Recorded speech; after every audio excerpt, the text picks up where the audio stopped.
Programme news watch میں ناظرین ایک بار پھر آپ کو خوش آمدید کہتے ہیں۔ مردان میں ہونے والی بدترین دہشت گردی پر ہم بات کر رہے ہیں بریگیڈیئر ریٹائرڈ محمود شاہ سے، جو کہ ہمارے ساتھ پشاور سے موجود ہیں۔ شاہ صاحب، ایک طرف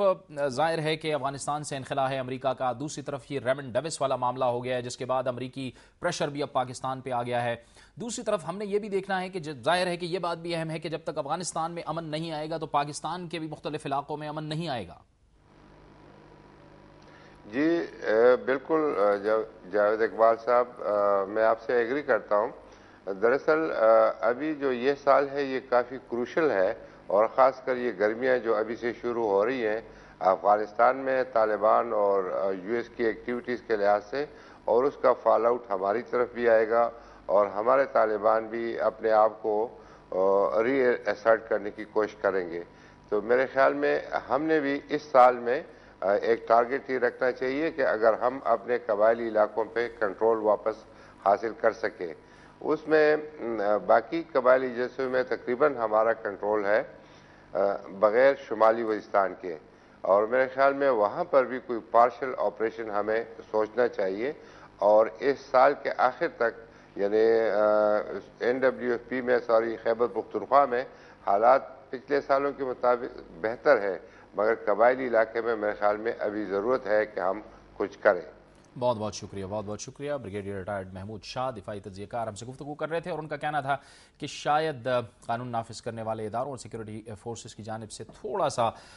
توجہ میں کمی پیش آئی تھی، لہٰذا آج اس کمی کی وجہ سے اس قسم کا واقعہ پیش آیا ہے، لیکن اس کے ساتھ ساتھ ان کا یہ کہنا تھا کہ ان کی جو ویجیلنس ہے ان کو ظاہر ہے جاگتے رہنا ہوگا اور ویجیلنس کا زیادہ مظاہرہ کرنا ہوگا۔ اور اب ہم بات کریں گے محکمہ خوراک پنجاب کی کہ ڈیرہ غازی خان کے 8 سینٹرز پر جب ظاہر ہے کہ سیلاب آیا تو اس کے 8 سینٹرز کی جو گندم تھی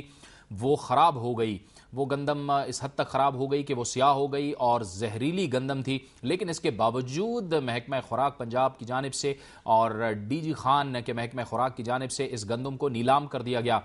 وجہ یہ بتائی گئی کہ اس گندم کو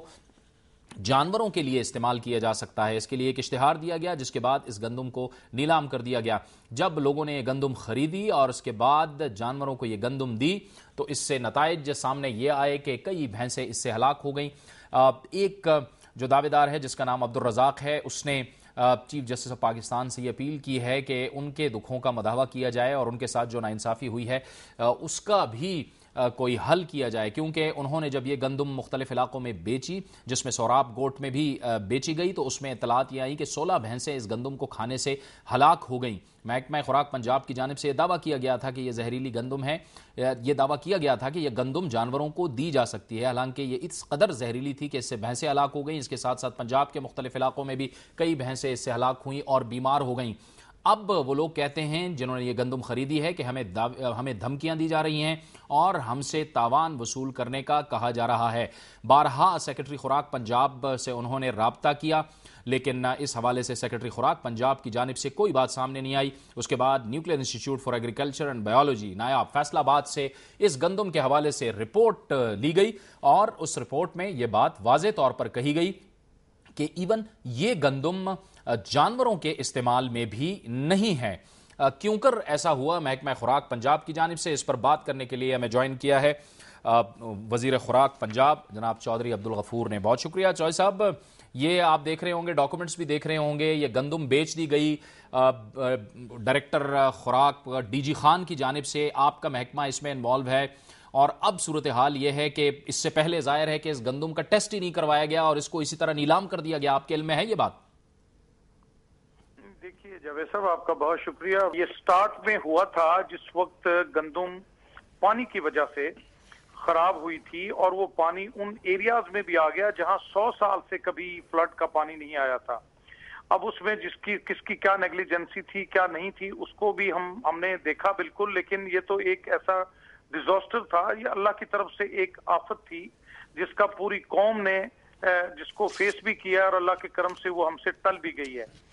گندم خراب ضرور ہوئی ہے، اب we have no choice at that time کہ جو گندم ہماری خراب ہوئی ہے اس کو ہم باقاعدہ طور پہ آکشن کر دیں، جو اس میں مرغیوں کی فیڈ یا کسی اور چیز کے لیے وہ استعمال ہو۔ اب I don't know about that کہ یہ اس کے بعد کیا ہوا ہے،